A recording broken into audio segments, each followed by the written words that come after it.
திமுகவுடன் காங்கிரஸ் செல்வகுமார் 25 வருஷத்துக்கு ஒப்பந்தம் போட்டிருக்காருன்னு எடப்பாடி பழனிசாமி இன்று விமர்சனம் பண்ணியிருக்காரு. 25 வருஷம் இல்ல 250 வருஷம் ஒப்பந்தம் போட்டாலும் தவறு இல்லைன்னு சொல்லுங்க அவர்கிட்ட.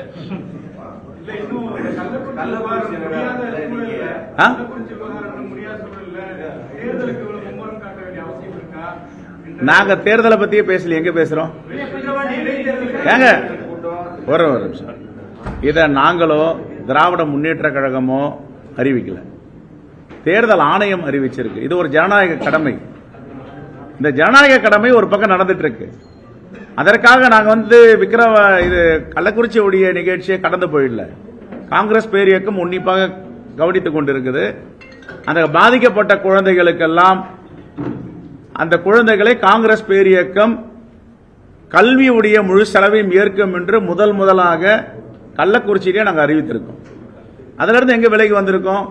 இன்னும் அந்த துக்கத்தில் விலகி வரல. இது ஒரு ஜனநாயக கடமை. இது ஒரு பக்கம் போயிட்டு இருக்கு. தமிழ்நாடு அரசுடைய அந்த செயல்பாடின் காரணமாக இழப்பு ஏற்பட்டு சொல்லி எல்லா எதிர்கட்சியும் சொல்லி இருக்காங்க.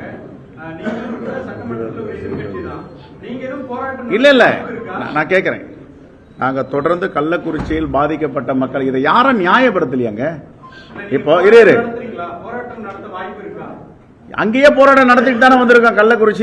கள்ளக்குறிச்சியில காவல்துறையை கண்டிச்சு பேசியிருக்கோம். இது முழுக்க முழுக்க கவனக்குறைவு, இனி வரும் காலங்களில் இது நடக்கக்கூடாதுன்னு சொல்லி இருக்கோம்.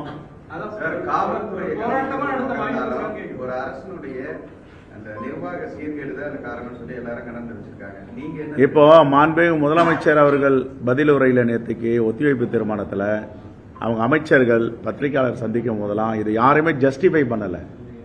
யாராவது ஜஸ்டிஃபை பண்ணியிருக்காங்களா இது சரி அப்படின்னு? தவறு தானே. ஒரு தவறு ஒரு ஆண்டு நடக்கலாம். போன வருஷம் 22 பேர் இருந்தாங்க. இப்ப அதே தவறு இந்த ஆண்டு 55 உயர்ந்திருக்கு. ஒரு அரசு தொடர்ந்து அது நிர்வாக திறமையின்மையை காட்டுது அப்படின்ற கேள்வியை எதிர்கட்சிகள் இது நாடாளுமன்றத்தில் பகுஜன் சமாஜ் கட்சியுடைய நாடாளுமன்ற உறுப்பினர் கடந்த ஆண்டு ஒரு கேள்வி கேட்கிறார். சாராயத்தை ஒழிக்க முடியுமா? இவ்வளவு காலம் எவ்வளவு பேர் இந்தியா முழுவதும் இருந்திருக்கிறார்கள். எடப்பாடி பழனிசாமி 4 மாதம் முதலமைச்சராக இருக்கும் பொழுதே 4 வருடம் 20க்கும் மேற்பட்டவர் தமிழ்நாட்டில் 2-3 அங்கங்கே இருந்திருக்கிறார்கள் என்று நாடாளுமன்றத்தில் அறிக்கை தாக்கல் பண்றாங்க. மகாத்மா காந்தி பிறந்த மண், சர்தார் வல்லபாய் பட்டேல் பிறந்த மண் குஜராத். எந்த காலத்திலையும் அங்க மதுன்றதே கிடையாது. ஆனா அங்க 200க்கும் மேற்பட்டவர்கள் நரேந்திர மோடி ஆட்சியில் இருக்கும் போது இறந்திருக்காங்க, இப்பவும் இறந்திருக்காங்க. நான் எதுக்கு சொல்ல வரேன்னா, இது ஒரு துக்ககரமான ஒரு அவமானமான செயல் நடந்திருக்காங்க.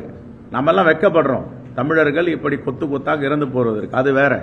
ஆனா அதை வச்சு அரசியல் பண்ணி அரசு நிர்வாகம் சரியில்லை அப்படின்னா, அரசு நிர்வாகம் காவல்துறை கண்காணிப்பாளரை இடைநீக்கம் பண்ணியிருக்கு, துணை போலீஸ் சூப்பரண்டை இடைநீக்கம் பண்ணியிருக்கு, அந்த ஸ்டேஷன் ஆபீசர் இன்ஸ்பெக்டரை இடைநீக்கம் பண்ணியிருக்கு, நடவடிக்கை எடுத்திருக்காங்க.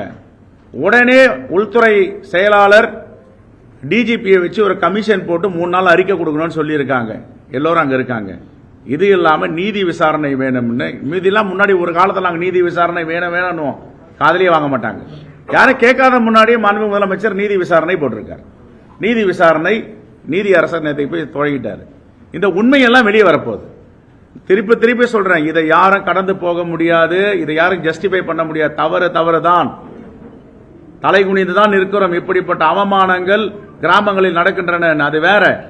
அதுக்காக எப்படி நிர்வாகத்தை போய் முதலமைச்சர் சரியில்லை, முதலமைச்சர் ராஜினாமா பண்ண அப்படின்னா, அம்மையார் ஜெயலலிதா ஆட்சியில் 2001ஆம் ஆண்டு கடலூர் மாவட்டம் பன்ருட்டியில் 52 பேர் இறந்திருக்காங்க, 30 பேர் பார்வை போயிருக்கு.